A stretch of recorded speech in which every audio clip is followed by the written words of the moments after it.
Halo semua, selamat datang di kelas saya. Hari ini kita akan membahas mengenai hak asasi manusia. Apa itu HAM? Kita akan membahas lebih dalam. Hak asasi manusia atau HAM adalah hak yang dimiliki setiap manusia di seluruh dunia tanpa memandang suku, bangsa, ras, agama, dan status sosial. HAM berkaitan dengan hak umat manusia sejak lahir.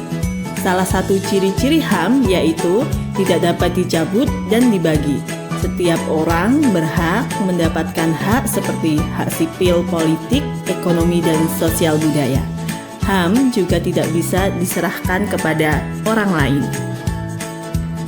Menurut John Locke, hak asasi manusia atau HAM adalah hak yang dibawa sejak lahir dan secara kodrati melekat pada setiap manusia. Hak sifatnya tidak dapat diganggu-gugat atau mutlak. Hak merupakan pemberian Tuhan kepada manusia mencakup persamaan dan kebebasan yang sempurna. Hak bukan pemberian manusia atau lembaga kekuasaan. Hak berfungsi untuk mempertahankan hidup dan harta benda yang dimilikinya. Menurut Profesor Kunchoro Purbopranoto, hak asasi manusia adalah hak yang bersifat asasi atau mendasar. Hak-hak yang dimiliki manusia menurut kodratnya tidak dapat dipisahkan dari hakikatnya sehingga bersifat suci. Sedangkan menurut Undang-Undang Nomor 39 Tahun 1999, inti dari hak asasi manusia yaitu seperangkat hak yang sudah ada pada diri manusia sebagai makhluk ciptaan Tuhan yang Maha Esa, di mana hak ini ialah anugerah yang wajib untuk dihargai dan juga dilindungi oleh pada setiap orang untuk dapat melindungi harkat dan juga martabat manusia.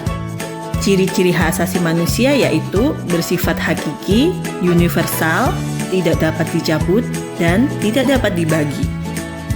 Selanjutnya, kita akan membahas mengenai pelanggaran hak asasi manusia. Pasal yang memuat mengenai pelanggaran hak asasi manusia adalah Undang-Undang Nomor 39 Tahun 1999.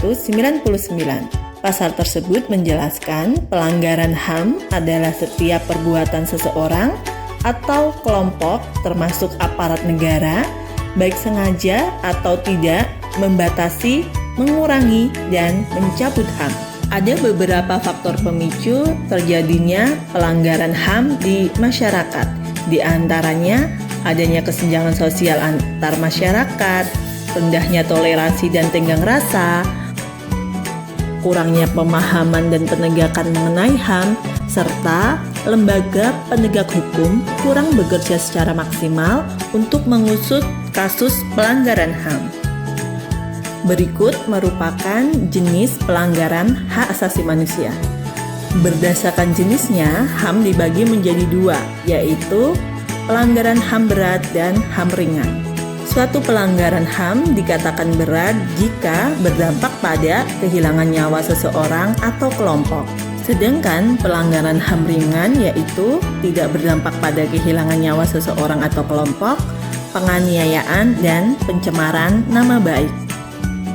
Demikian penjelasan saya terkait dengan apa itu hak asasi manusia, landasan hukum, serta contoh-contoh pelanggaran hak asasi manusia di Indonesia.